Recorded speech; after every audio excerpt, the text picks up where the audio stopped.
Welcome to BK Nothing But Nets podcast. I'm joined with my co-host, as always, Dylan over at Nets Press, and we're calling off the tank. The Nets blowout Hopple, Hopple. Can't even tell you. That one I'm not going to try and correct you on. Don't even know and really don't care. A lot of people were happy. Good things happened. I just want to remind everyone before I kick it over to Dylan. There are no NBA players on the court for Hopel. Just want to put that out there. Okay.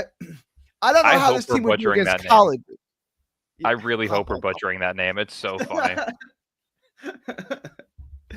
Like when your ex is dating a new guy and you just call him by the wrong name just to be a dick, right? Mm-hmm. Right? Like hey, what up, Skippy? Frank. And you're like, yeah, or Fred or Tony or whatever his name is. yeah. Is that what... Anyway, the Nets beat Jerusalem, we'll say. Good stuff out of the rookies. But let me turn it over to you. I know you had your stream had some issues. My illegal streaming services did not come into play for preseason. I got it on the Yes Network, so I was able to watch it on TV. You know what? You may have to share that account with me at some point. We may have to discuss that. All right. I have DirecTV because I'm old. That's right. You're still a cable guy. Yeah. Yeah. Yeah. Shame. I'm trying to get rid of it. How do I watch college football? You guys got to look up Apollo TV. You can get like a yearly or a lifetime subscription to it. Dude, you get every channel in the world. I'm not even kidding. You get Apollo all UFC TV. pay-per-views. How much is it? I'd have to ask my dad about it because he's the one that got it originally. But I want to say it was like a $400 lifetime payment. But it's kind of shady. It's weird. They asked for Bitcoin. So it's a little weird, but who knows? I don't know. It works for me. It's been working for the last 3.5 years. But yeah, I mean, it was an interesting watch for what I was able to watch. Michael Porter Jr. looked very, very good. It was nice to see him look healthy, and he definitely looks like the hype is real with him in terms of being a guy that can possibly put up that, 22 to 25 points per game. I could definitely see him being in that range based on those performances that he put on yesterday. So it'll be interesting to see how that goes about. But Noah Clowney was probably the one that I was the most intrigued about. He just looks like he's prepared to take a leap. So that's nice to see. I'm looking forward to hopefully seeing some major minutes out of him. And then as for the rookies, Traore, there was one tweet that I saw earlier that kind of put it into perfect perspective. Saraf looked better offensively. Traore looked better defensively, but both of them were able to get the paint touches necessary to either score or play make with ease. And that's something that's very valuable at the guard position in today's NBA. So it was definitely a breath of fresh air to see those guys look a little bit more comfortable out there outside of the fouling issues from Saraf. But overall, I liked what I saw. Yeah, Sharp hit a 3, Clowney hit a 3, which is good. Again, everyone shot the ball pretty well, except for Tyrese Martin and Tyson Etienne. Other than that, everyone shot the ball pretty well. I don't understand why Tyrese Martin and Tyson Etienne are here. If all they're going to do is launch threes, why are they here? There are better 3-point shooters than Tyrese Martin and Tyson Etienne. Why? I was told Tyrese Martin looked like this demon in training camp. I don't care if he looks good or not. Let's just move on from this. We got too many guards. Fanbo's got more upside. He's younger. I'd prefer to just move away from him if he's one of the two guys that needs to be booted off the roster to create a spot. I don't really care. He's not somebody that intrigues me long term at all. He's not. I don't know. I have no use for either one of them, Tyrese Martin or Tyson Etienne. I don't even know why they're here. I don't. How do they? We have plenty of guards. How does either one of those guys just launching threes make your team better? It doesn't. Okay, then they don't need to. But I mean, I guess that's kind of the goal, right? We're not trying to be better. We're trying to develop and lose. So if they help with that, by all means, do it. Well, no, because you could lose playing the three. You could lose playing the 5 rookies. Well, yeah. Right? I mean, ETN is going to be on a 2-way deal, so he's not like a full slated NBA roster spot. So he's not one of the ones that if he gets cut does anything for us. It's really going to come down to Timmy, Martin, and what's his name? Jalen Wilson. Who would you rather play, Dariq Whitehead or Tyson Etienne? Dariq Whitehead. Okay, this is what I'm saying. Like, I don't know why either one of these guys just say goodbye to him. Right? You're not going to cut Whitehead, and I know me and I sent a link to Pete. I don't know if he ever texted me. I'm just gonna. All right, he never got back to me. That's cool. No, it's fine. It's fine. It's fine. I gave it to him last minute. I gave it to him like an hour ago. But it's cool. I totally lost my train. They're not going to cut Dariq Whitehead. I know there's been speculation that he shouldn't. might be. There's the only speculation out there is fan speculation. You don't cut a guy on a fully guaranteed deal. One and two, a guy who's barely played in the NBA who has upside. That's just stupidity. If you don't like Dariq Whitehead that much, you're weird. Like just flat out, you're a strange human being.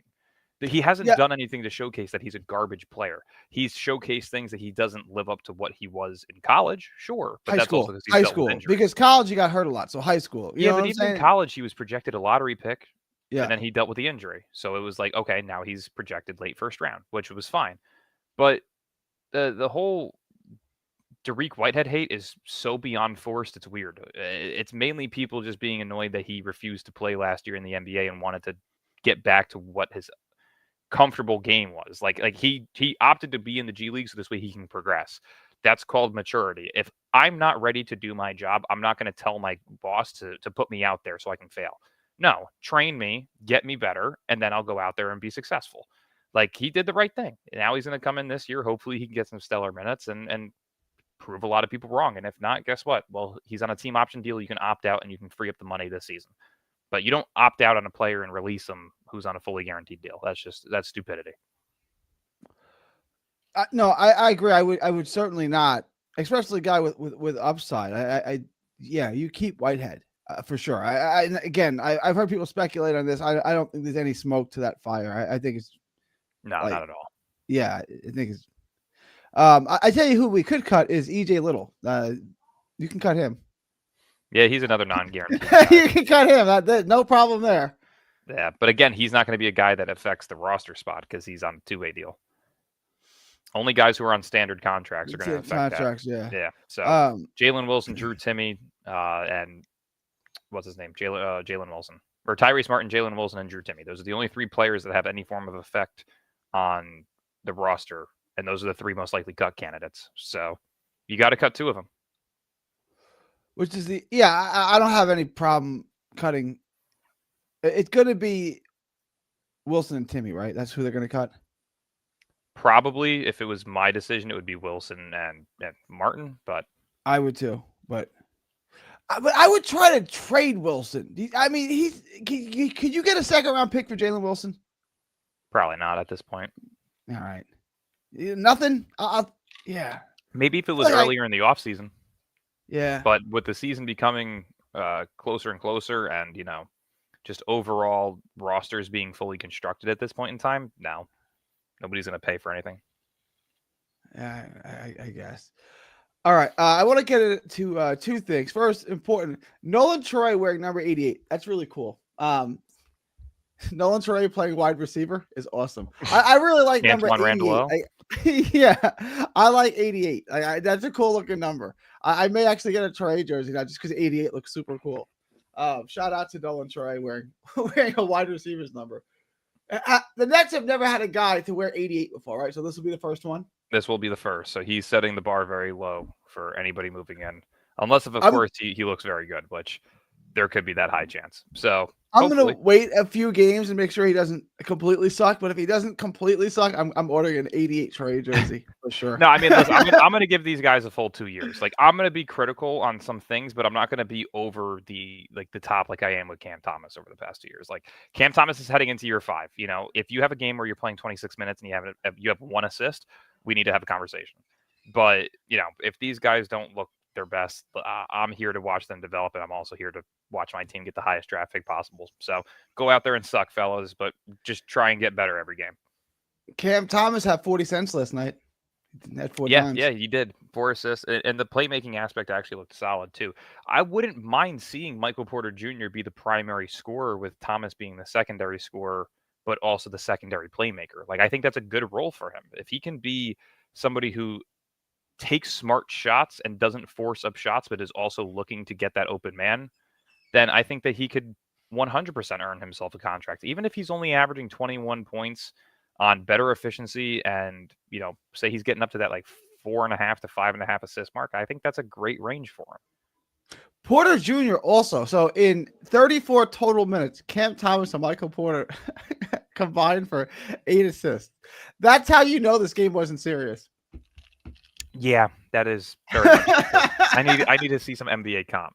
I mean, do we even play an NBA team in preseason, or when we go over to China, are we playing NBA teams? Well, yeah, we're playing NBA teams. We're playing Phoenix. Let me look it up. Yeah, we're playing real teams.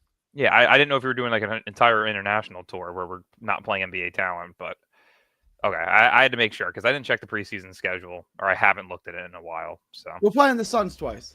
Oh, okay, all right. So that'll be interesting. By the way, Kaman Malawak gaining like 12 pounds since the draft is scary as shit. Just to put that out there, if nobody knew that. We could have had him. Could have had him. I digress. No, listen. I still like the Jaguar pick. I just think that no matter who you got in that range, you needed 2 guys in the lottery. Like even if you got Malawak, I still think you should have moved up for a guy like Jaguar or Carter Bryant. I really wanted Carter Bryant. We could have, I'm saying we could have traded back to 11 and still, whatever. It doesn't matter. It doesn't matter. It's over. I said before the draft started, I said we had to fire Sean Marks. You had to. You could not let him screw up this draft. It was far too important. And then he screwed it up. I guess if you get Peterson or DeBanza. If he gets Peterson or DeBanza, you're never going to hear a complaint from me again. But like, that's not bad. You just got lucky. Like, that's it. You know what I'm saying? Like, that's it. You got lucky. Yeah, but think about it this way. When you go to a bar late at night, the whole point of you being single and going out is because you're trying to get lucky, right? All right, let me I don't know if I can hear this. When I was in college, I was in a fraternity house. I didn't live in the house. I stayed in the dorms, but I was in the house, right? And my guy, one of my boys, one of my fraternity boys, who could not close to save his life, brings this chick back. I'm like, I didn't know, right? I just walk in and there's this chick sitting on my couch or the couch in the house. And so I just go up, start shooting that game at her. I closed with her. She thought I was him. She was so drunk. She thought I was the guy. She came back with. So my boy is pissed at me. I'm like, I didn't even know you came back with her. I just thought like, oh, my game got real good. I closed in like 5 minutes. Oh no, that's so bad. She thought I was him. Oh well, sorry, pal. But thank you for the assist. Thank you, like John Stockton dishing them out. That's horrible. That poor fella. All right. I digress on that. All right, let's get back to Ben Saraf. We talked about this on our last show. Is it possible Ben Saraf was with the starting unit? First of all, your thoughts on that? Does that mean anything?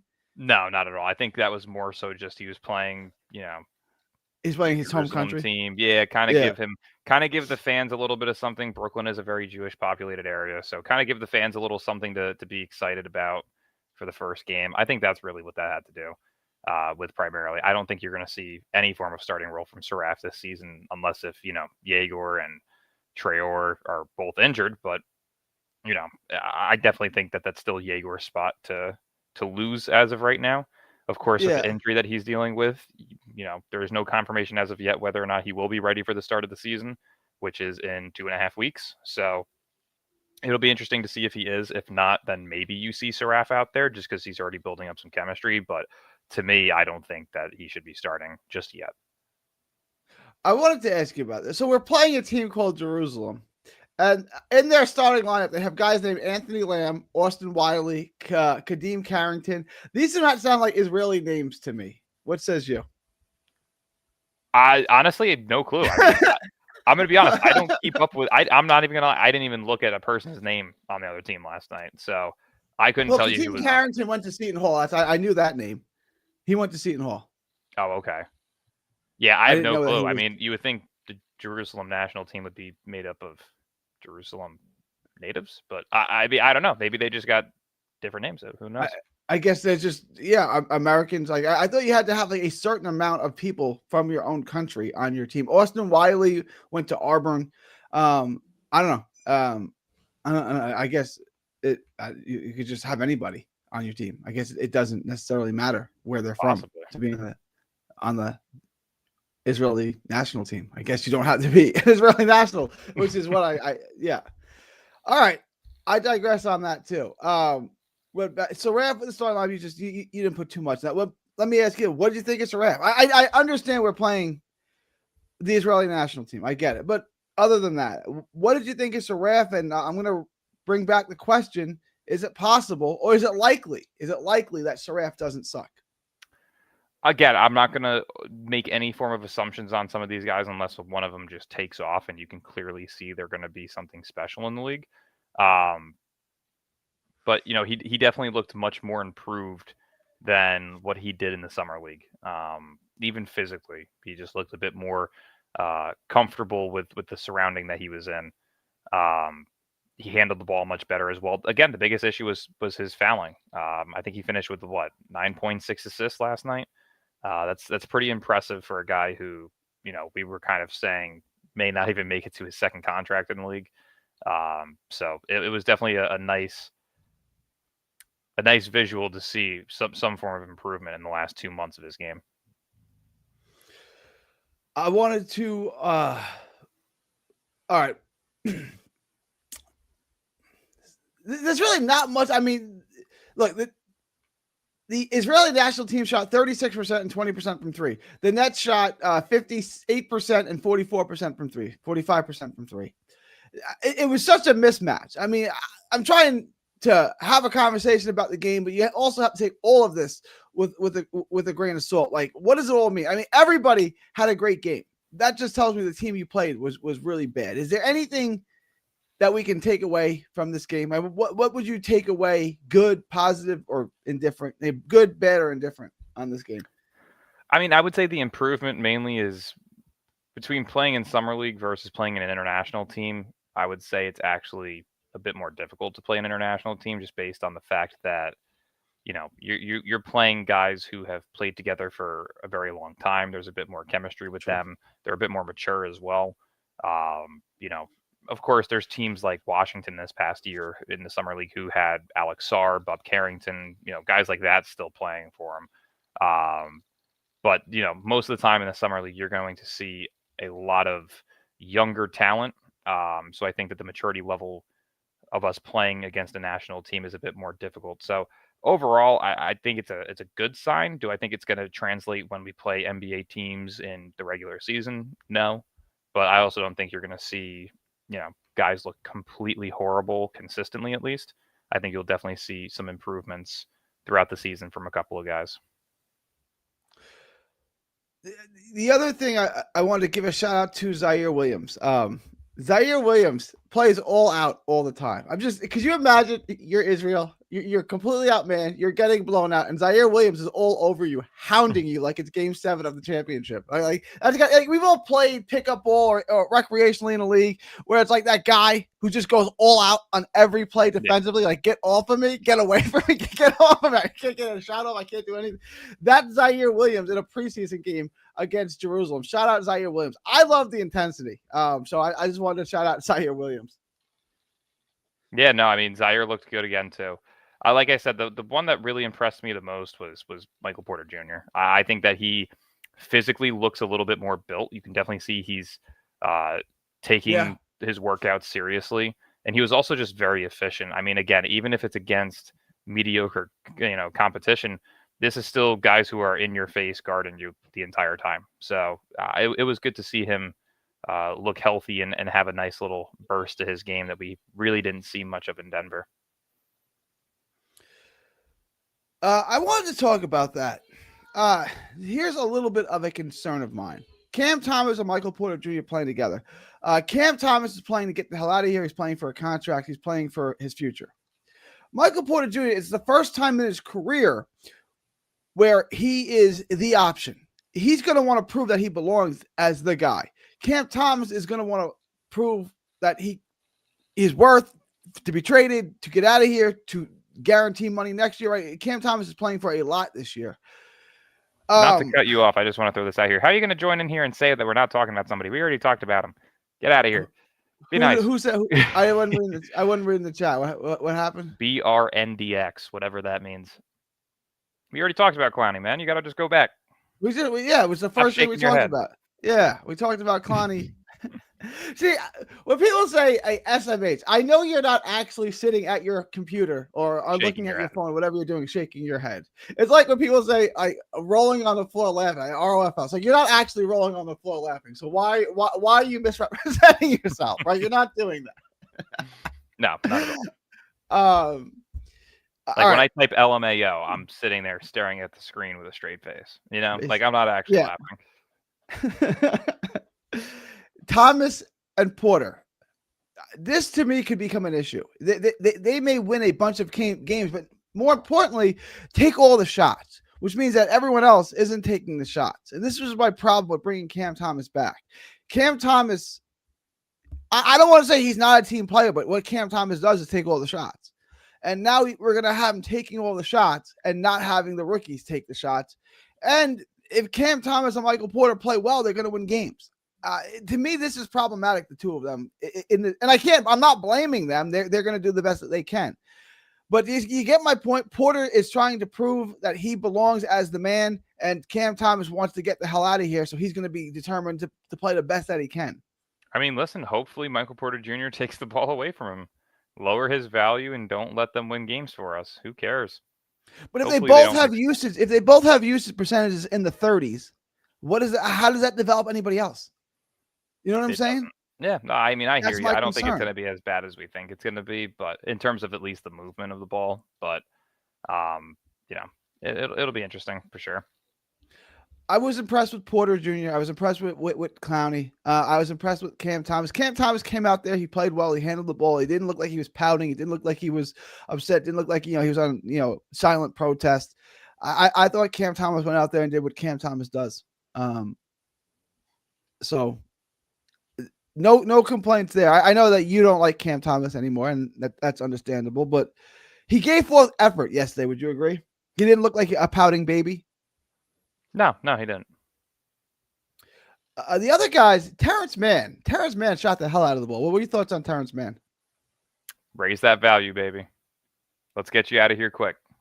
The contract's not good, but it's not awful. How tradable is Terrence Mann if he plays well and he shoots the ball well? I don't know if he's tradable this year, again, because it's a 3-year contract, but somebody take him on a 2-year contract. I definitely think that there's going to be a world where some people look at that and find it valuable, especially if he ups his value and plays a little bit better here in Brooklyn. How did he get that? How does Terrence Mann get more money than Cam Thomas could get? How does that happen? Different markets. Yeah. He got what, 15 per year for 3 years? 15.5. Yeah. 15.5. All right. Rest of the preseason, we play Phoenix and China twice, and then we got Toronto. Are we going to get Yegor? We're going to get Drake Powell. They've been ruled out. Where do we stand on those guys? I mean, they already said Drake Powell's not going to play in the next one, so he'll most likely be available for the 2 games in China. It'll be interesting to see how they utilize him, if he's on a minutes restriction or anything like that. But Yegor, we're definitely not going to see him in the preseason. I'm not going to hold any form of hope in that. I don't think he's ready for the start of the season either.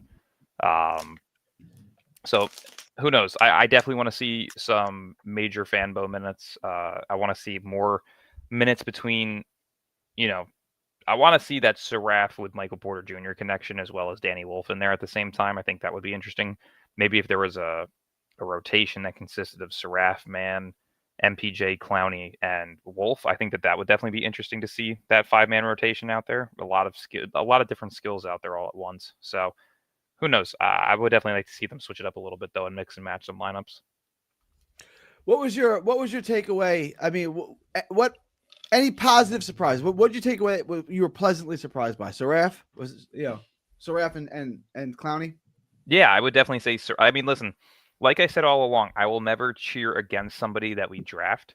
I don't dislike any of these guys. I dislike some of the picks at the certain, numbered pick that we took them at.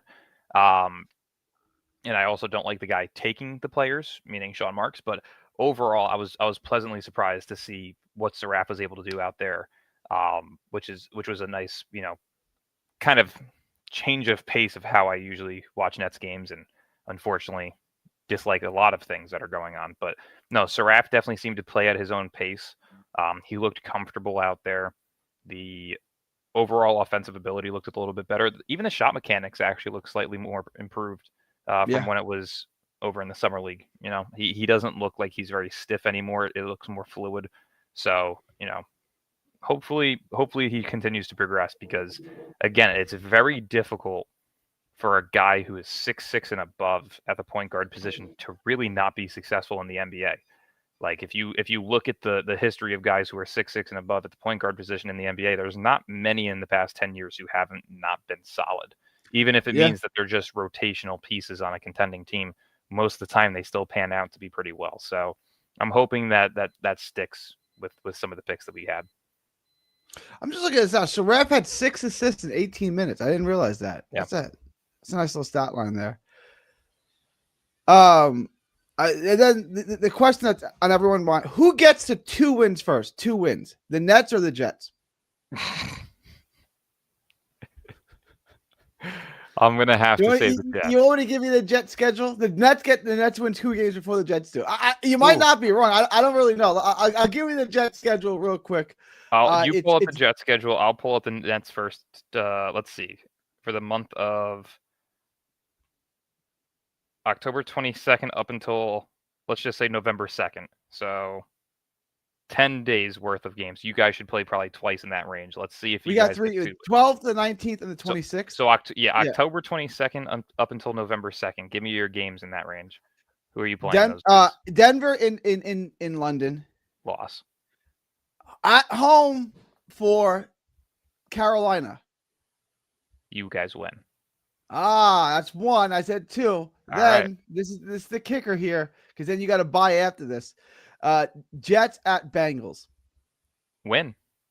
Okay. The Jets are probably going to get there first, but that's October 26th. I think we absolutely lose at Cincinnati, but go ahead.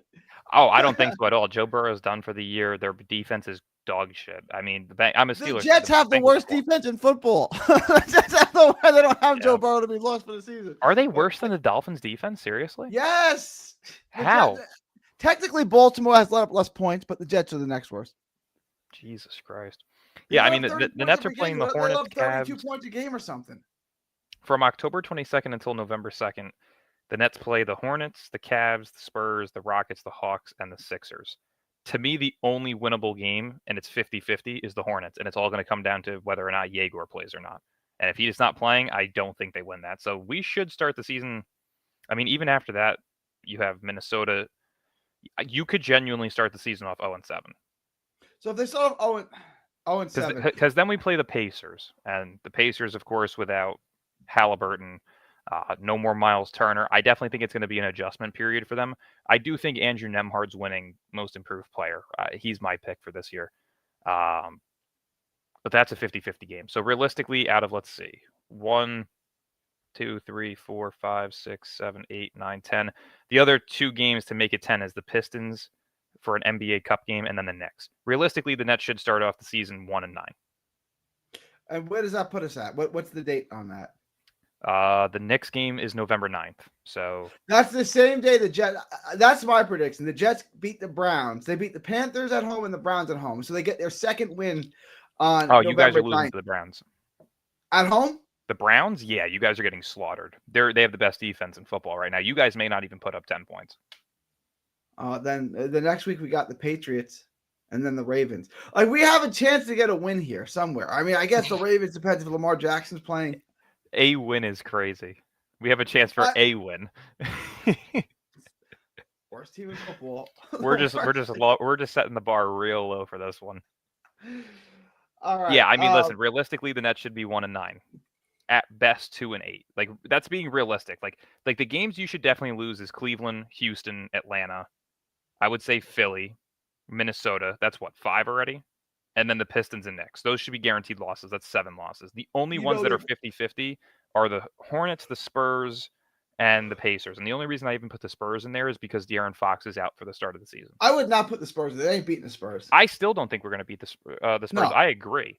But I'm going to throw it in there as a 50-50 just because Jordy does some weird shit here and there. So let me rephrase that. The best case scenario for the Nets would be 1-9. The most likely is 2-8. The worst case scenario would be 3-7. If somehow, some way in the first 10 games of the season they have more than 3 wins, you may hear me on the news for some very extreme reasons. Yeah, let's not do that. Yeah, breaking news: Brooklyn Nets fan found at the bottom of a river with 2 cinder blocks on his neck. Yeah, that would be me. Shout out to Mark Sanchez on getting stabbed by a 69-year-old man for trying to break. Did you hear this? Was it a 69-year-old man? 69-year-old man, yeah. Sanchez was drunk apparently, and the guy wouldn't move, so Sanchez tried to attack him and broke into his car. So the guy pepper sprayed him. That didn't stop him. So then the guy stabbed him. So I wake up yesterday morning. I see, Mark Sanchez got stabbed. I'm like, oh shoot, dang, what happened?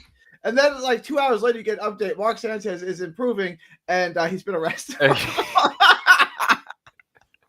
Holy shit! So now not only does he have the worst play in football, or I should say the most embarrassing play in football, but he also now has the most embarrassing assault charge on him as well. That's impressive. They had to get him back into stable condition to arrest him. Yeah, charge him. Jets legend right there, baby. Yeah. God dang. All right. I guess that's it. What's the schedule for the week? I'm going to be gone Thursday, Friday, Saturday. I may be able to go live. I'm going to be in Philadelphia for the Jaron Boots Ennis fight. But what's your schedule? When do you want to be back? I mean, unfortunately, when did the Nets play again? It's not. It's like a week out. It's literally like a week. Friday. Yeah. What the fuck? And it's an 8 a.m. game. Wait, no, I thought we had 2 games against Jerusalem, no? No, 1 game against Jerusalem. Yeah, 1 game against Jerusalem. So we only have 3 preseason games? I thought we had 4. 4. We have 2 in China against Phoenix, and then 1 against Toronto. Where's the Toronto one? It's after China. Oh, yeah, Friday the 17th. Damn, they're spacing these out like a motherfucker. All right. Well, you're going to China. They want to give them lots of travel time. Yeah, that's true. Yeah, so we don't play again until Friday. That sucks. So we play next Friday the 10th, Sunday the 12th, and then Friday the 17th. So they pretty much just dangled Nets basketball in our faces and said, you can wait again. Yeah. That sucks. It's the Nets. Nobody cares about the Nets. Yeah.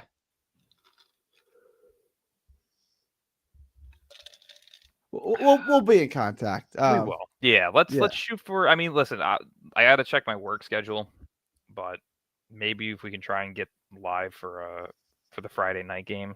Let me actually just check it right now. Let me see. Do I work Friday? I work until 8. So, sick! I'm gonna miss the first hour of the game. All right, I'm gonna see if I can get out of work an hour early.